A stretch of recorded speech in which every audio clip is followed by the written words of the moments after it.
कृष्ण की राधा के साथ लीलाएं और राधा की कृष्ण के लिए दीवानगी किसी से छुपी नहीं है। आज भी उनके प्रेम का उदाहरण, जी हाँ, उनके अमर प्रेम का उदाहरण लोग देते हैं।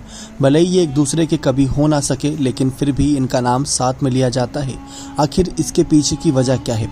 तो चलिए जानते हैं कि राधा कृष्ण के प्रेम की कहानी अधूरी क्यों रह गई। ये किसी को नहीं पता। गर्ग संहिता और पुराणों में इसकी वजह बताई गई तो आपको बताएं, लेकिन उससे पहले अगर आप चैनल पर नए सब्सक्राइब नहीं किए तो जल्द से जल्द चैनल सब्सक्राइब कर लें। गर्ग संहिता के मुताबिक कृष्ण जब बचपन में नंद बाबा की गोद में खेल रहे थे, तभी उनके एक अद्भुत शक्ति का आभास हुआ, जो कोई नहीं बल्कि राधा थी। वो तुरंत ही बाल अवस्था को छोड़कर यौवन अवस्था में आ गए। ऐसा माना जाता है कि इसी समय ब्रह्मा जी ने राधा कृष्ण का विवाह कराया था। विवाह होने के बाद सब कुछ सामान्य हो गया। विवाह के बाद ही ब्रह्मा जी और राधा जी भी अंतर्ध्यान हो गए और कृष्ण भी अपनी बाल अवस्था में वापस आ गए। पुराणों के अनुसार जब कृष्ण जी वृंदावन छोड़कर जा रहे थे, तब उन्होंने राधा से वादा किया था कि वे लौट कर आएंगे, लेकिन उनकी मुलाकात रुक्मणी से हुई, जो मन ही मन उन्हें अपने पति मान चुकी थी। जब रुक्मणी का विवाह किसी दूसरे से कराया जा रहा था, तब श्री कृष्ण जी वहां पहुंच गए और उनसे शादी कर ली। पौराणिक कथाओं के मुताबिक जब राधा कृष्ण बालपन में मिले थे, तभी उन्हें अपने प्रेम का आभास हो गया था।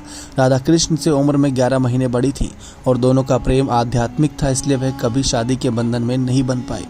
पौराणिक कथाओं के अनुसार राधा को रुक्मणी का आध्यात्मिक अवतार भी माना जाता है।